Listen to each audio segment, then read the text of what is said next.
I think from my experience, one of the most contentious issues for most contractors in the NEC is the use or abuse perhaps of the disallowed cost provisions in options C and E. Why fundamentally is there a disallowed cost provision in the contract at all, John?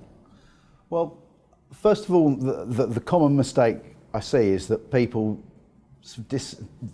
think something has to be a defined cost before it can be disallowed.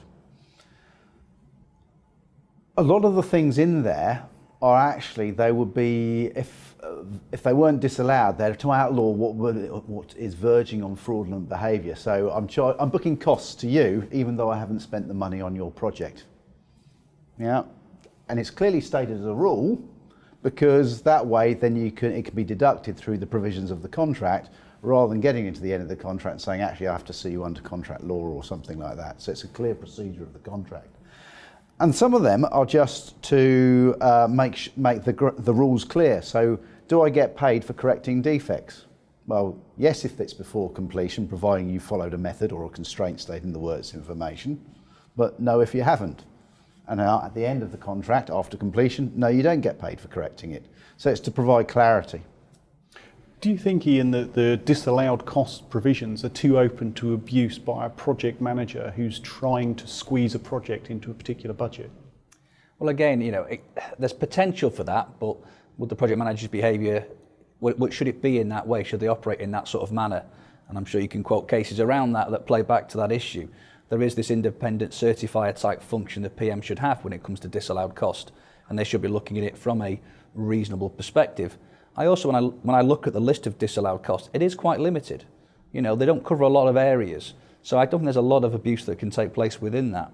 And there has to be, with all of these things, some sort of, for me, evidential requirement from the project manager to justify why they are deducting that cost.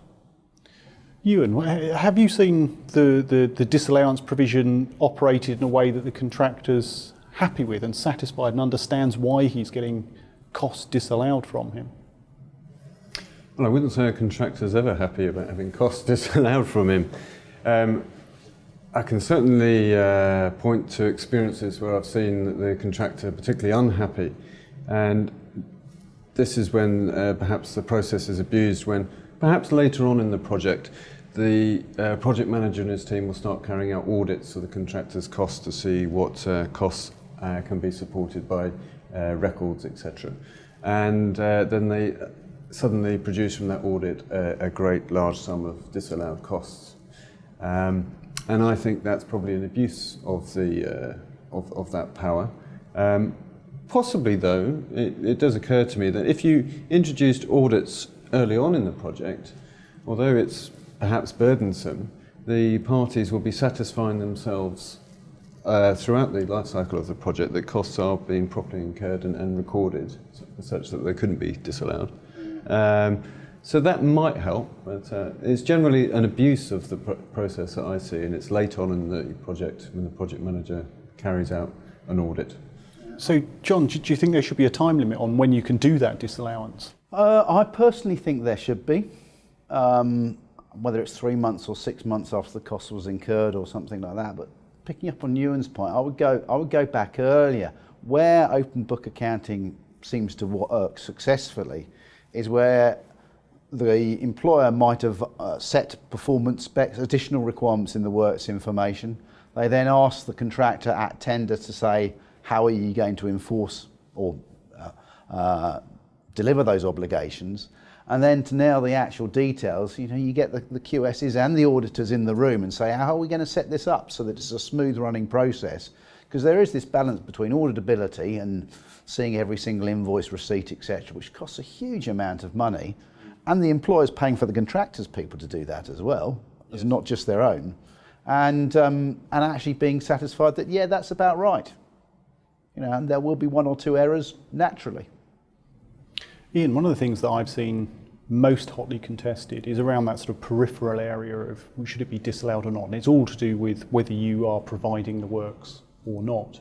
And I think picking up on something John said there about the contractors team producing compensation events. Now, I've seen quite often project managers and employers coming looking for advice about whether that is a proper defined cost? And if it is a defined cost, is it disallowable? Because they're not providing the works, they're wrongly claiming compensation events, or at least that's the perception. So how, I suppose there's two questions out of that. One, do you see that, and do you see that as a problem? But secondly, how does the employer or project manager deliver that message in a way that the contractor can understand and take on board and learn and improve from? Okay, I think it's interesting how the discussion is slightly moving out from the strict talk about disallowed costs within the contract as a defined term to provide the works, because people do use that as a way of also trying to disallow costs. And the argument, as you've already articulated, around that activity wasn't necessary to provide the works, therefore I don't need to pay for it. But as we if you look at the definition of to provide the works, it's actually quite a wide definition and encompasses incidental activities, all the activities the contract requires, and contract administration, compensation events, that's all part of the natural process of the contract. So for me, the default position has to be those costs fall within the definition of to provide the works, subject to the separate list of disallowed costs. And for me, going back to what John's already said, there's a discussion needs to take place at the start of the job around how the costs are going to be audited, what they're going to be considered to be costs. Just setting some ground rules to enhance what's already in the contract will help give that clarity. So summarising that discussion then, I think the disallowed cost and the disallowance provisions are a necessary part of having a contract based on paying cost during the contract. It's the balance and check against wrongful or fraudulent claims.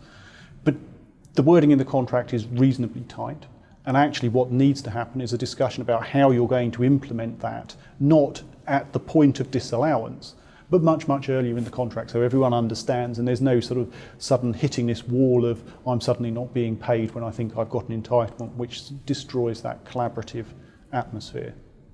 Thank you all very much. Thank you. Thank you.